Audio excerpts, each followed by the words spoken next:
E aí, meus leigos, tudo bem? Eu sou Paulo Kimizuka, engenheiro civil, e esse é o canal de Leigo para Leigos. Antes de mais nada, se inscreva no canal, deixe seu like, comente e compartilhe. Com tudo que está acontecendo hoje, principalmente com a eleição de Donald Trump, vemos o desenrolar da geopolítica mundial. Hoje apresento para vocês uma reportagem do canal Euronews com a ministra Elina Waldman, da Finlândia. Vocês verão que ela passa pano aí para o Trump, né? Por quê?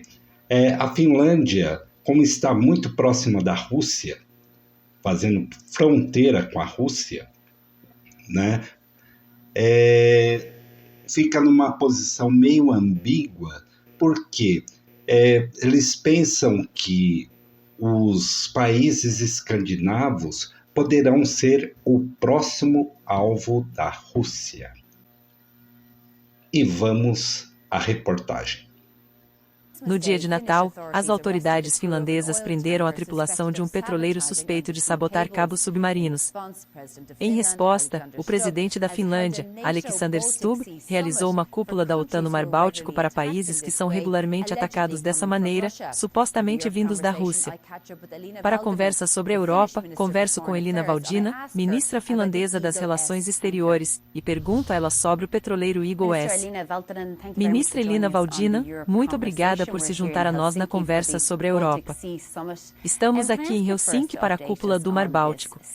Posso pedir-lhe primeiro para nos atualizar sobre este petroleiro apreendido, o Eagle S. Foi apreendido pela Finlândia. De fato, em 25 de dezembro, o dia de Natal, houve esse incidente quando esse navio suspeito cortou vários cabos sob o Mar Báltico. E, de fato, as autoridades finlandesas foram muito rápidas no local e apreenderam o navio. E agora estamos no processo de investigações, basicamente investigando a embarcação e, claro, a tripulação. Espero que as autoridades estejam fazendo um ótimo trabalho também nisso. Mas o que estamos ouvindo é que supostamente faz parte da frota sombria de Moscou, o que é problemático. Isso é algo que a Finlândia tem experimentado nos últimos 2 anos, que você tem essa frota sombria vindo pelo Mar Báltico, danificando cabos subaquáticos e também fazendo parte dessa guerra híbrida. Essencialmente, este não é apenas um problema finlandês por muitas razões. Bem, em primeiro lugar, muitos dos danos que experimentamos ao longo do passado, eu diria, 18 meses na área do Mar Báltico influenciaram diretamente vários estados costeiros. Mas, como você sabe, neste mundo interligado, se olharmos para a internet, se olharmos efetivamente para os cabos de dados, se olharmos para as redes de energia, não são apenas os dois países que são afetados, mas efetivamente toda a rede. Então, é claro, estamos experimentando diretamente o dano. Somos resilientes, embora não sejam nossos únicos cabos, não nossas únicas conexões de energia que foram cortadas, claro que não. Mas também somos muito responsáveis pela recuperação também destes casos individuais. E, claro, não podemos ter, você sabe, toda a infraestrutura cortada. Isso não seria possível ou benéfico para a Finlândia ou qualquer outro país. Mas a segunda coisa é a esse respeito. Precisamos muito levar em conta que a frota sombra é essencialmente responsável pelo transporte de petróleo ilegal, portanto, petróleo contra sanções. Portanto, é responsável por financiar a guerra de agressão da Rússia na Ucrânia. Portanto, essa é basicamente a razão inicial pela qual o G7 e a União Europeia estabeleceram o teto do preço do petróleo. E a Finlândia é um dos únicos países que apreendeu esses petroleiros e levou a bordo a tripulação para interrogatório e investigação. É possível que essas pessoas acabem na prisão, por exemplo? Tudo é possível.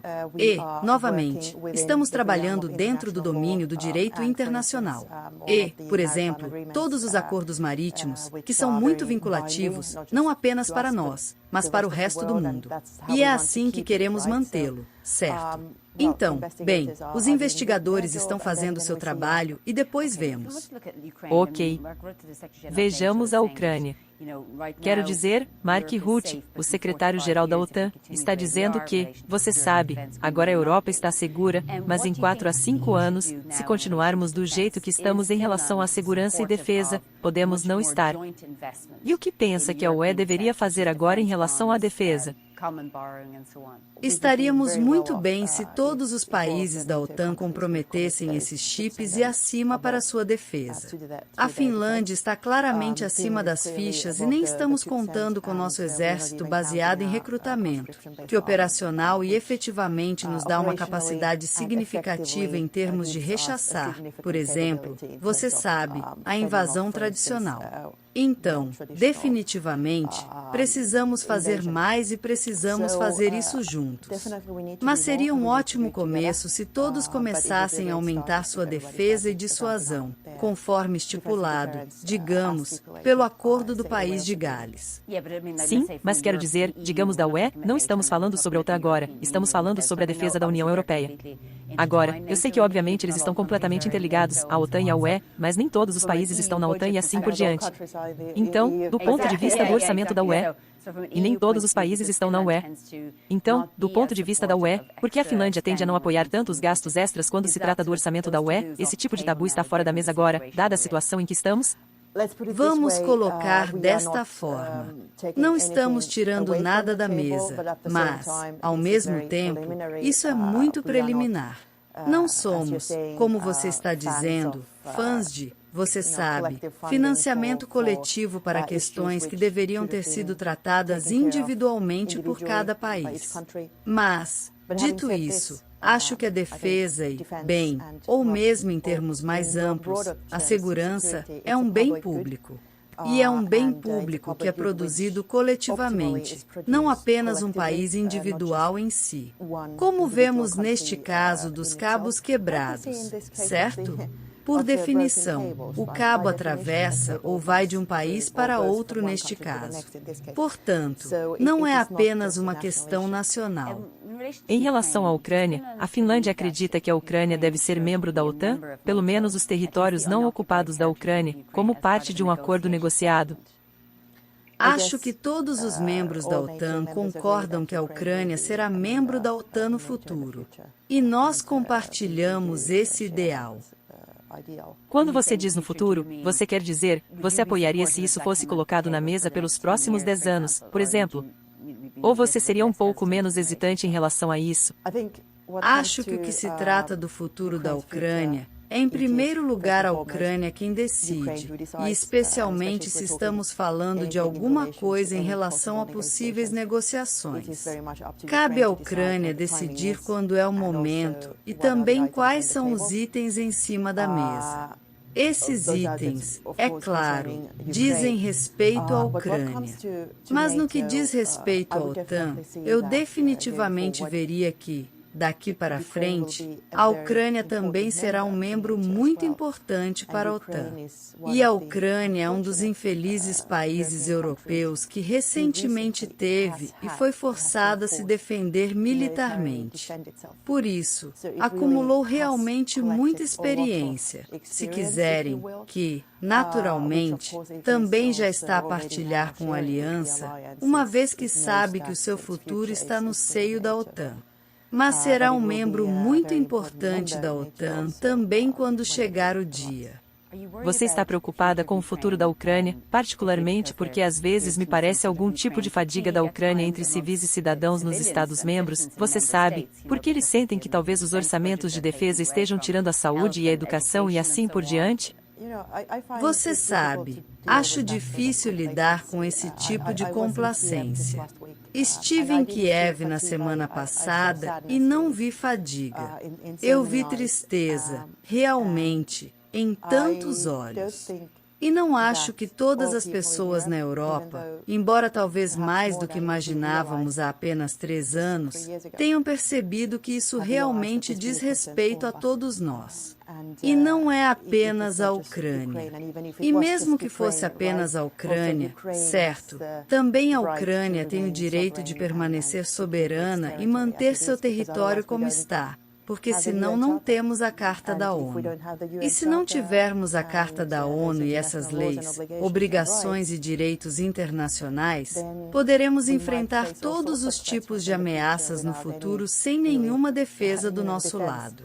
Então, espero que todos os homens e mulheres na rua, e é claro que são os políticos cuja responsabilidade também é dizer ao seu povo do que se trata, é disso que se trata. Em relação ao futuro do direito internacional, qual é então a sua impressão de Donald Trump dizendo que gostaria de assumir a Groenlândia? Tenho certeza de que, no caso do próximo presidente Trump, como já experimentamos antes, você deve distinguir entre sua maneira de falar e também suas verdadeiras intenções. Dito isso, tenho certeza de que o que realmente está por trás de seu pensamento talvez seja o aumento da ênfase no Ártico, que só podemos compartilhar porque experimentamos, especialmente ao longo dos últimos 10 anos, que houve um aumento da atividade. E agora, é claro, devido às mudanças climáticas também, o Ártico está se tornando cada vez mais importante. Portanto, como aliança, também devemos prestar muito mais atenção à segurança do Ártico, o que na verdade temos feito e aprimorado nossas capacidades na natureza, especialmente nos últimos 3 anos. Então eu acho que agora que os Estados Unidos também estão muito focados nisso, é apenas uma coisa boa. E é bom também que a Groenlândia faça parte da Dinamarca e a Dinamarca esteja na OTAN. Então, coletivamente, novamente, podemos fazer muito mais. Então a Groenlândia está protegida, sendo a Dinamarca membro da OTAN? Exatamente. Apenas uma pergunta final, ministra. Para os próximos anos, você está preocupada com essa guerra na Ucrânia e como ela afetará a Europa com a complacência que vimos um pouco em toda a Europa? Como mencionei lá, Mark escreveu dizendo que estamos seguros agora, mas em 4 ou 5 anos, se não agirmos, não estaremos. Claro, temos que agir. Mas estou olhando de forma bastante positiva para o futuro e estou bastante otimista no final. E a razão é que, se as pessoas têm o direito de escolher, todos escolhem a liberdade. Todo mundo escolhe viver em um lugar como, digamos, a Finlândia ou o Reino Unido ou qualquer outro lugar, onde você pode realmente fazer suas próprias escolhas em sua própria vida. E, claro, autocracias e esses líderes autocráticos, ditadores como Putin, trabalham por interesse próprio. Mas todas as autocracias, todas as ditaduras chegarão ao fim em algum momento. Vimos isso na Síria outro dia. Só precisamos ter certeza de que as pessoas depois tenham uma escolha. Muito bem, senhora ministra Veltinin, muito obrigado por se juntar a nós na conversação sobre a Europa. Obrigada, eu. E o que será da geopolítica mundial? Vimos agora há poucos dias o impacto que a DeepSeek causou no mercado americano, principalmente nas grandes Big Techs. Foi perdido quase 1 bilhão e 200 milhões de dólares num único dia.